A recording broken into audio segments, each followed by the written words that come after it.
To a large number of Doom fans, Icon of Sin is a very disappointing final boss for Doom 2. I say that not just because the Doom 2 incarnation is cited as being lazy and awkwardly not built up to, but because it's also spawned over 30 years worth of clones that have, for the most part, not been able to make the experience any better.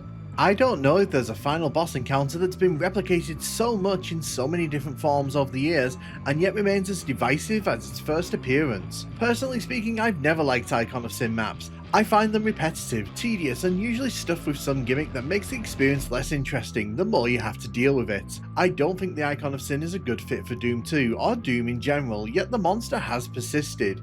It appeared in Tribute in Doom 2016 with a cameo, and then in Doom Eternal as a final boss, albeit in a different form, so the monster is still relevant in the series even to this day. So what exactly went wrong with Icon of Sin to create such a polarizing final boss?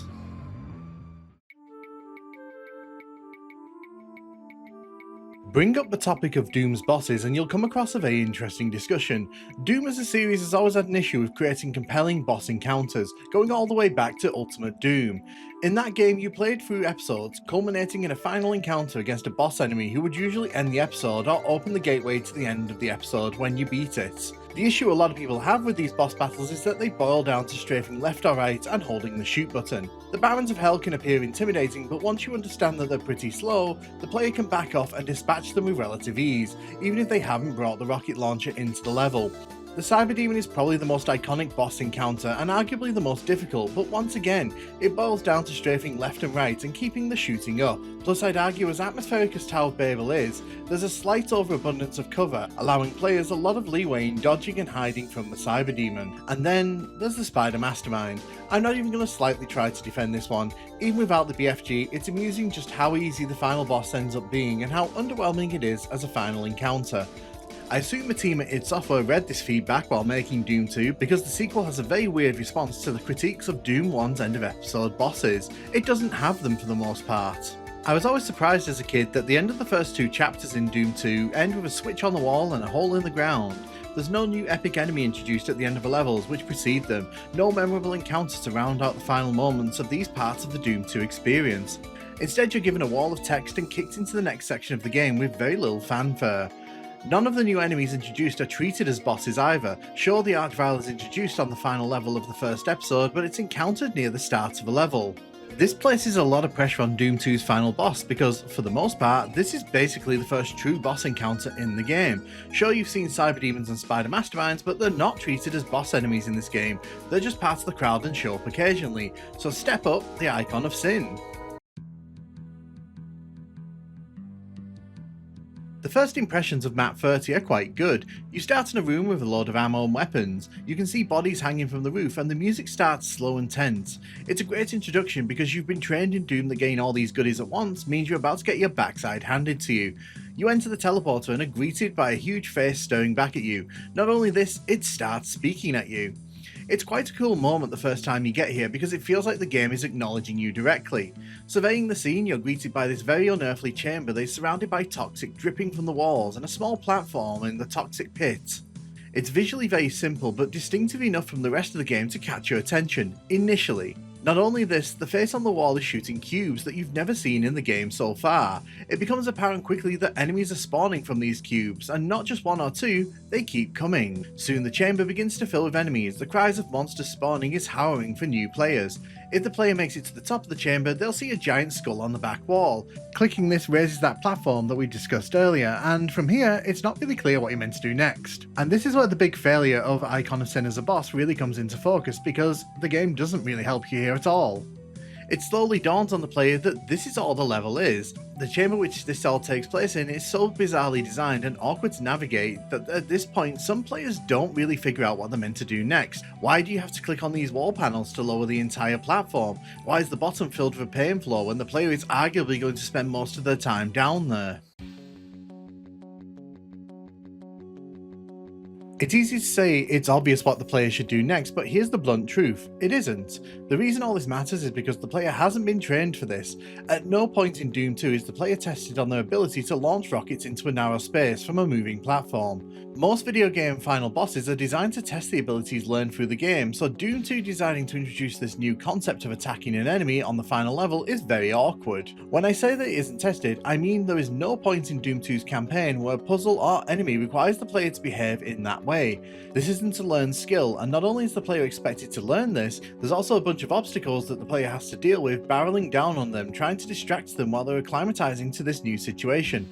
Those monsters are spawning in at random, and while the player may get lucky and get imps, there's also a good chance that the player will end up with a highly disruptive monster. A pain elemental can spew lost souls, while cacodemons, arachnotrons, and even archviles can appear to really torment new players. This creates a very frustrating situation where players can quickly be overwhelmed and lose sight of the actual goal of the level. Not only this, the way the icon of sin is set up obscures the solution behind a fake wall. When you look at the giant face on the wall, there's a lava texture which is meant to represent exposed brain. The player is supposed to put 2 and 2 together, figure out that they need to launch something into that texture, and then get busy doing that. But here's the problem: once again, it's not obvious. Players who aren't as experienced may try to shoot from the platforms at the back of the chamber and see that nothing happens, may in some cases give up and assume that they just need to kill swarms of enemies until the game does something. But it never will, because the player continues to fight and the monsters keep coming. The other issue is that because of the way this icon of sin relies on splash damage to take damage, only the rocket launcher is a viable option. Again, there are very few times in Doom 2 where splash damage is explicitly required. Players have been actively taught that splash damage can be a bad thing and it risks harming the player, and here it's being reintroduced as a core concept to finish the game.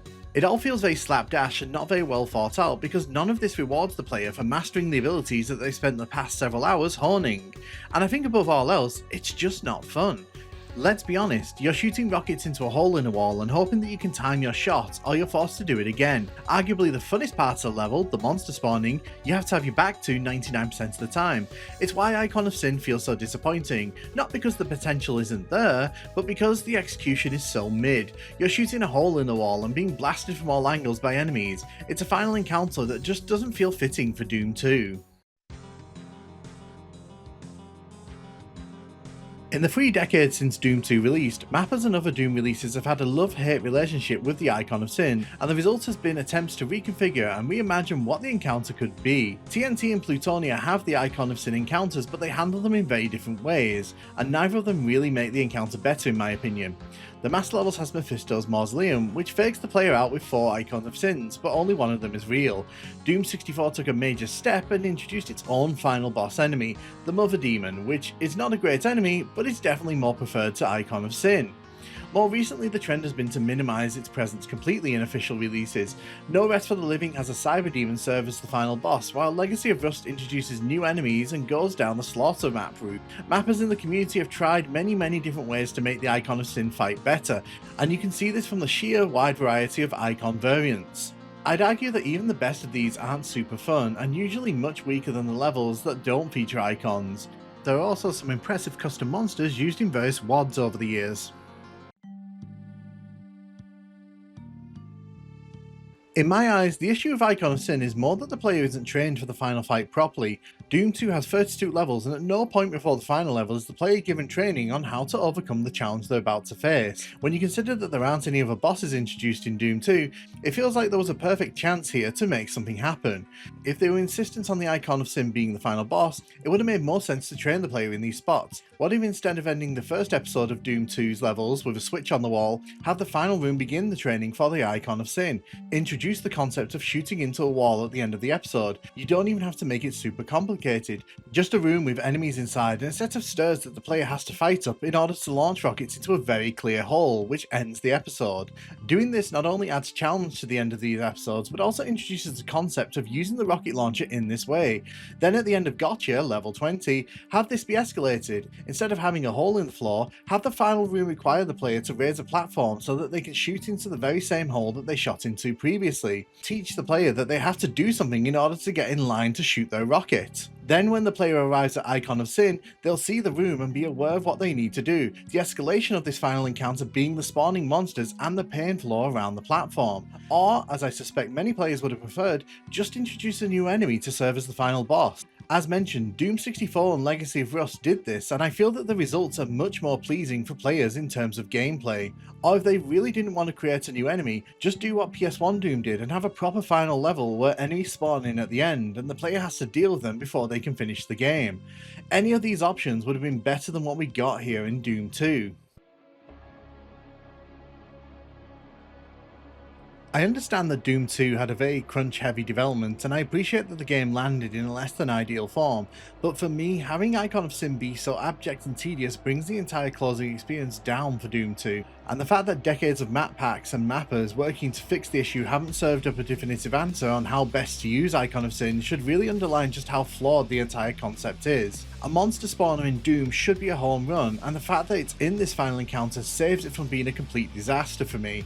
In my opinion, Icon of Sin will always be a major disappointment, a final step in Doom 2 that disappointed, confused, and failed to deliver on the promise that many had hoped for when playing through the game. So in conclusion, the problem with Icon of Sin is that it's just not a fun boss battle for Doom 2, nor in many of the games that have tried to make use of it. It's poorly thought out, feels rushed, and doesn't offer the satisfying ending that it should have been.